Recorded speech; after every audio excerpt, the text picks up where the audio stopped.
অনেক দিন আগের কথা। মধুপুর গ্রামে বাস করত কালু নামের এক চোর। চুরি করাই ছিল তার প্রধান পেশা।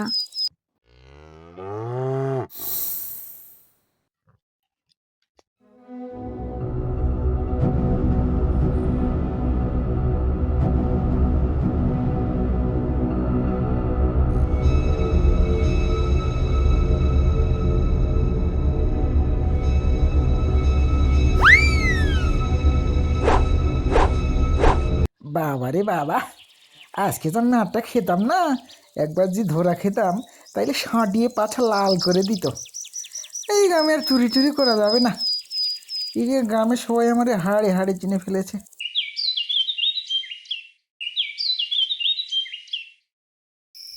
এই গ্রামে আর চুরি করে পেট চালানো যাচ্ছে না বাবা।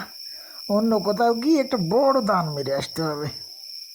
এর পরদিন সকালে কালু চোর নিজ গ্রাম ছেড়ে অন্য গ্রামের উদ্দেশ্যে রওনা হলো।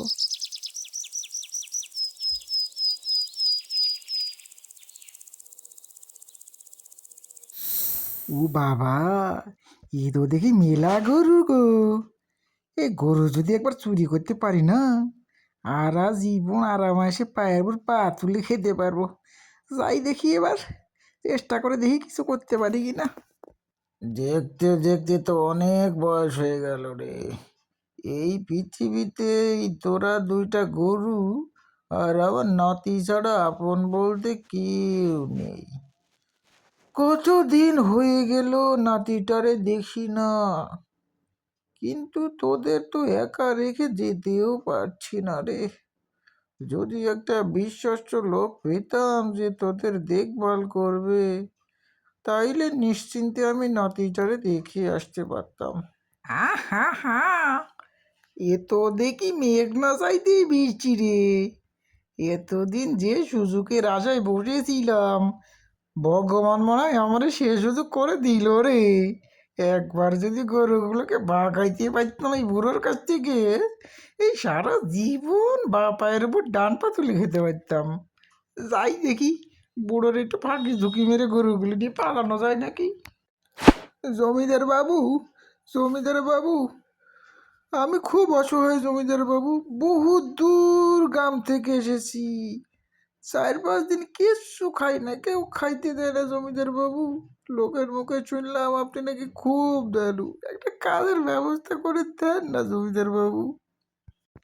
ঠিক আছে ঠিক আছে ঠিক আছে, পা ছাড়ো পা ছাড়ো, আমি দেখছি বিষয়টা।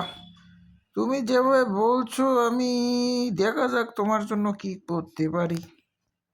আচ্ছা, তুমি যে কোনো কাজ দিলে করতে পারবে তো, নাকি দৌড়ে পালাবে পরে? আগে বাবু, বাবা পারবো মানে? আপনি খালি দিয়ে দেখুন না আমি কিভাবে করে দিচ্ছি। হ্যাঁ হ্যাঁ, বেশ বেশ বেশ, বেশ ভালো কথা। ঠিক আছে, আমি এমনই একজন বিশ্বস্ত লোক খুঁজছিলাম, যার কাছে আমি এই গরুগুলোর দায়িত্ব দিয়ে একটু নাতির বাসা থেকে ঘুরে আসতে পারতাম। হ্যাঁ বাবু, আমি আপনার কাছে খুবই কৃতজ্ঞ। আমার একটা যদি থাকার জায়গা করে দিতেন, ওই ধরুন ঘরের একটা কোণ, তাহলে আমি আজ থেকেই কাজ শুরু করে দিতাম। ঠিক আছে ঠিক আছে ঠিক আছে। লালু, কালু, তোরা ভালো থাকিস। আমি খুব শীঘ্রই ফিরে আসবো। আবার দেখিস এই নতুন লোকটারে গুতাগুতি মেরে মাজামুজি ভেঙে দিস না।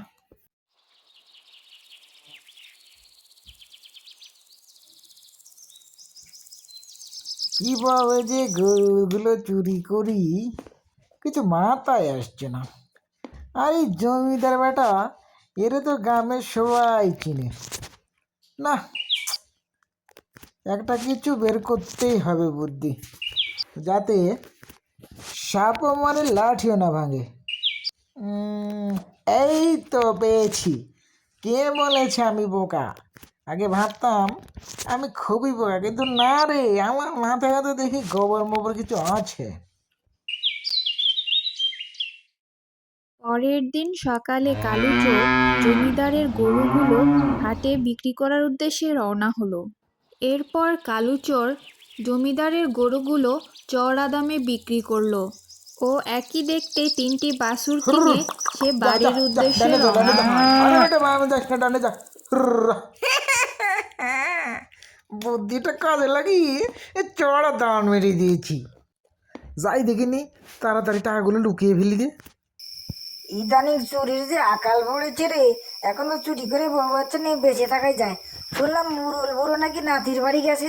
যাই, আর বাড়িতে দুটো গরু ছিল, দেখি গরুর দুটো যদি একবার ভাগাইতে পারি না, তাহলে বহুদিন এই তাড়ি মদ খেয়ে বউ বাচ্চা নিয়ে ভালোই থাকতে পারবো।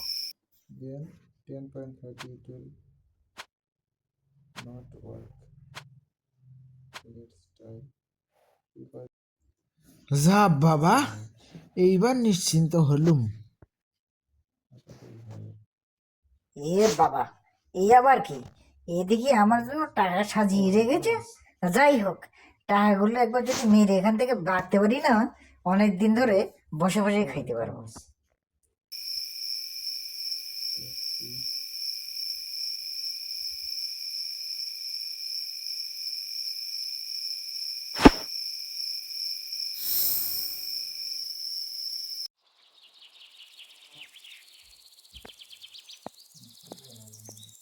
বহুদিন পর বাড়িতে আসলাম।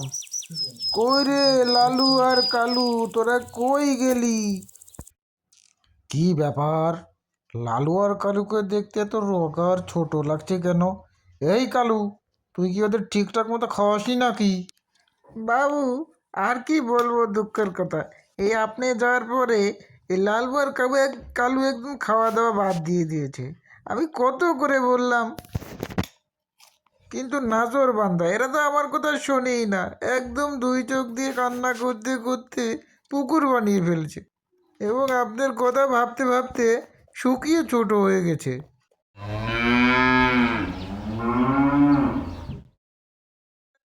এই বজ্জাত গরু, দাঁড়া, তুই দাঁড়া, আর কত দূর আমারে নিয়ে যাবি রে? আরে, আপনি না সেই লোক যার কাছ থেকে আমি গরুগুলো কিনেছিলাম?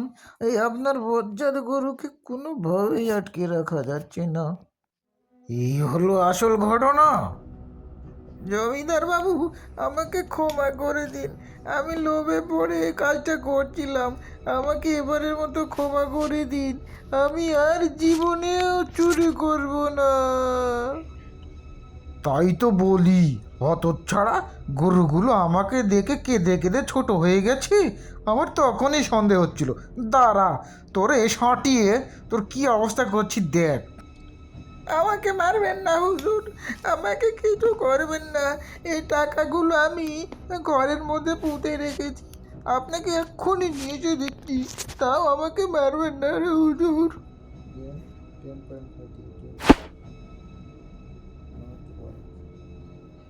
ও বাবা, এ কি সর্বনাশ হলো রে আমার! টাকাগুলো তো এখানেই রেখেছিলাম, কে নিল? এ তো দেখি চোরের উপর ভাট ভারী হয়ে গেল। কিরে কালু চোরা, টাকাগুলোকে নিয়ে এসেছিস নাকি সাঁটানো শুরু করবো তোকে?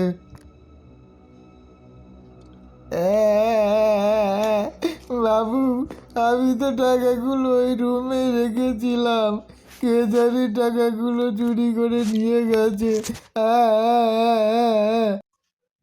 শালা চোরা, তোকে আজকে পিটিয়ে তোর অবস্থা খারাপ করে দেবো, দাঁড়া।